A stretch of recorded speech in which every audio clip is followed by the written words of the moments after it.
And welcome again, our dear friends, to the Monday edition of Fresh Bread. This is Reverend Phil Anderson here, pastor of Oakland United Methodist Church in Kansas Avenue United Methodist Church, for Monday, February 27th, 2023, playing catch up. And again, thank you for spending a few minutes of your time with me today on this edition of Fresh Bread. Well, just a little catch up today as we are starting out this new week. And again, the tail end of February. Here we are heading into March. We're in the season of Lent now, and had a really nice Ash Wednesday service last week. We had, I believe, a really good weekend services at Oakland and Kansas Avenue United Methodist churches, and really good turnouts, especially at Kansas Avenue. Oakland hanging in there.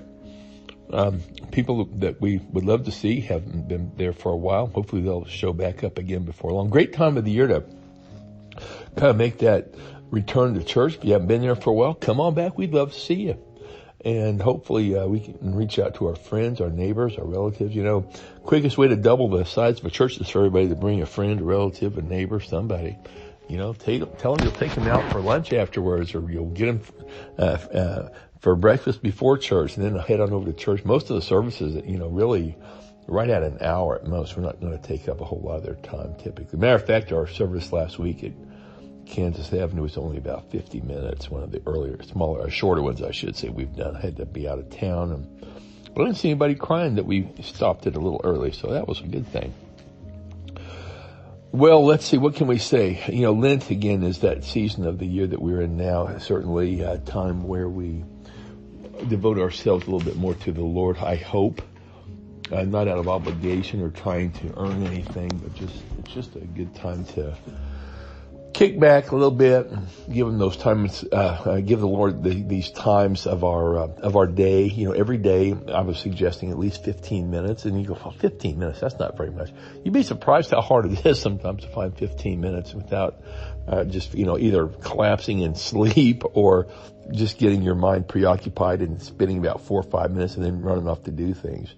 Isn't it funny how we're all just kind of programmed to do things? We're just doers, so many of us. And I think that translates over to how we are oftentimes really living out our faith. We just seem to be so preoccupied with doing things instead of just to be. And I'm kind of wondering if that's not what God's calling us to do. We want to be about the Lord's business. I hear people say that. I've heard it since I was a kid. Let's be about the Lord's business.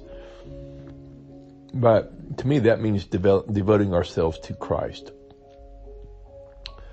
Now look at our great example, Jesus Christ, the pioneer and perfecter of our faith, who, I believe that says that in the book of Hebrews, if I can get that correct. Jesus frequently would take the time out and go and be alone with God. Well, if Jesus needed to be alone with God and call a time out, I think we probably do as well. There's nothing wrong with just taking that little break and saying, I need a little time alone with the Lord. And, I was telling some people the other day, if you reach that point in your day or your week or whatever it is, then you go, you know what, I've just had it. I probably don't need to be around anybody today until I can kind of get myself reoriented, recalibrated, and hit that reset button. There's nothing wrong with just getting away by yourself for a little while. I don't care whether you're 15 years old or 55 or 95. Doesn't really matter your age. I think we all kind of go through times where we just need a little space. And I think if we do those things, we're going to be more equipped to get out and be with other people, with folks we can share our faith with in a real genuine way. They just want to see us live our lives in a way they can relate to. And so we'll talk a little bit more about that this week. We're going to be going back through James starting on Tuesday, and we'll intersperse that with a few things that are going on. Hope you'll join us throughout the week with more of these Fresh Bread broadcasts. These are unscripted. They're just me visiting with you, just like we would be talking if we were out taking a walk or having a cup of coffee somewhere. So that's really what this is about if you haven't heard these before. Almost at the 3-year mark. Started them on March 23rd, 2020 as COVID was coming into play. And so we're still doing them, and hopefully you'll get a little bit out of these. So again, thanks for joining me today on Fresh Bread. Hope to see you for more Fresh Bread tomorrow.